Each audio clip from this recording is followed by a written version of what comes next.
Las arterias se encargan de transportar el tejido sanguíneo, es decir, nos permiten nutrirnos, respirar y mantienen irrigados cada uno de los órganos de nuestro cuerpo. Esto debido a la singular organización de sus componentes. Nosotros somos el equipo 3, conformado por Ángel París Cortés Carabeo, Brian Dylan Hernández Culebro, Doria Montalvo Vela y su servidor Alejandro Gallegos Díaz. Nosotros vamos a exponer acerca de la estructura de las arterias. En este primer modelo se puede destacar la composición de las paredes de una arteria, las cuales consisten de 3 capas o túnicas que cambiarán de acuerdo al tamaño del vaso, y de 2 membranas elásticas inconstantes que separan los revestimientos entre sí. La túnica adventicia es el revestimiento más externo. Está compuesto por tejido conjuntivo fibroelástico que se encarga de fijar las arterias a las estructuras adyacentes e impide la deformación o rotura vascular de la arteria cuando ésta es sometida a altas presiones internas. Esta posee un sistema de vasos que irriga las paredes vasculares denominada vasa vasorum y una red de nervios autónomos que controlan la contracción del músculo liso en sus paredes, el cual va a ser denominado nervios vasculares o nervi vasorum. En algunos casos existe una membrana elástica externa y perforada. Esta está formada por elastina y su función es separar la túnica adventicia de la media y proveer elasticidad a la arteria. Continuamos con la túnica media. Esta es considerada la capa más gruesa y se encuentra compuesta de capas organizadas en estratos circunferenciales de células musculares lisas. En las arterias es gruesa y se extiende de la membrana elástica interna hasta la externa. La matriz extracelular de la capa media consta de fibras elásticas, fibras de colágeno tipo 1 y 3 y sustancia fundamental. De igual forma, es importante recalcar que gracias a la túnica media, los vasos sanguíneos son capaces de disminuir su calibre y aumentar la presión con la que se transporta la sangre, lo que también permite el aumento de la luz de los vasos para disminuir la presión de la sangre. En ocasiones es posible observar una membrana elástica interna, que al igual que la externa se encuentra perforada y formada por elastina. Su función es separar la túnica íntima de la media y proveer elasticidad a la arteria. Finalizamos con la túnica íntima, la cual es la más interna. Esta consta de un endotelio, que tapiza la luz del vaso, una lámina basal compuesta por colágeno, proteoglucanos y glucoproteínas, y la capa subendotelial que se forma por tejido conjuntivo laxo. La función de esta capa íntima es controlar la comunicación entre la sangre y los vasos, detectar los cambios de flujo sanguíneo y la presión arterial, para iniciar un cambio en la forma o tamaño de la pared y liberar sustancias vasodilatadoras. Una vez se ha establecido la estructura típica de una arteria, procederemos a señalar las diferencias estructurales y funcionales que existirán de acuerdo al calibre del vaso. Se consideran 3 clases de arterias, de acuerdo a su diámetro, grosor y rasgos histológicos. Son las arterias elásticas, las arterias musculares y las arterias pequeñas y arteriolas.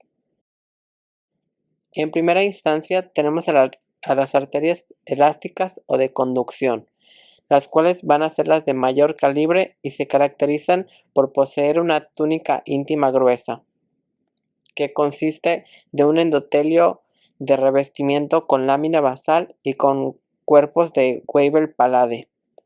Una capa subendotelial de tejido conjuntivo compuesta principalmente por células musculares lisas que es contráctil y secreta sustancia fundamental extracelular.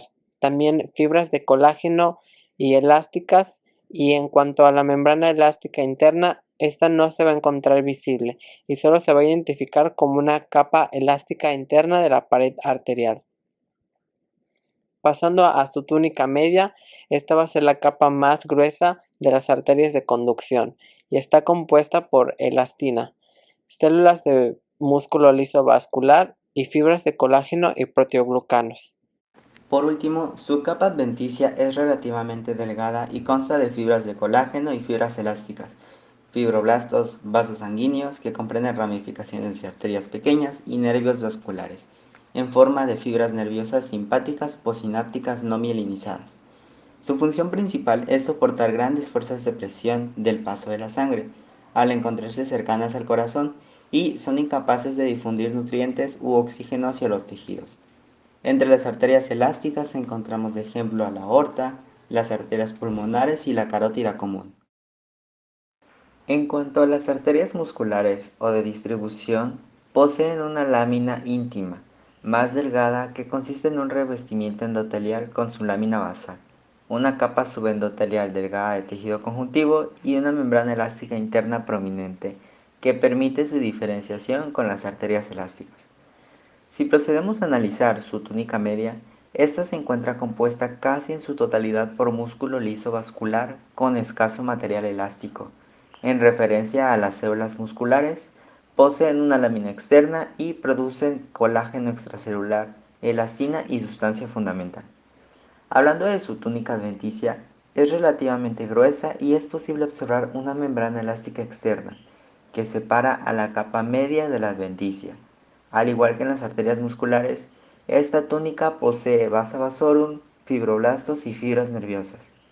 Funcionalmente se encargan de emitir una vasoconstricción y vasodilatación en mayor medida para regular el flujo sanguíneo. Entre ellas podemos hallar la arteria braquial, la femoral y la cubital.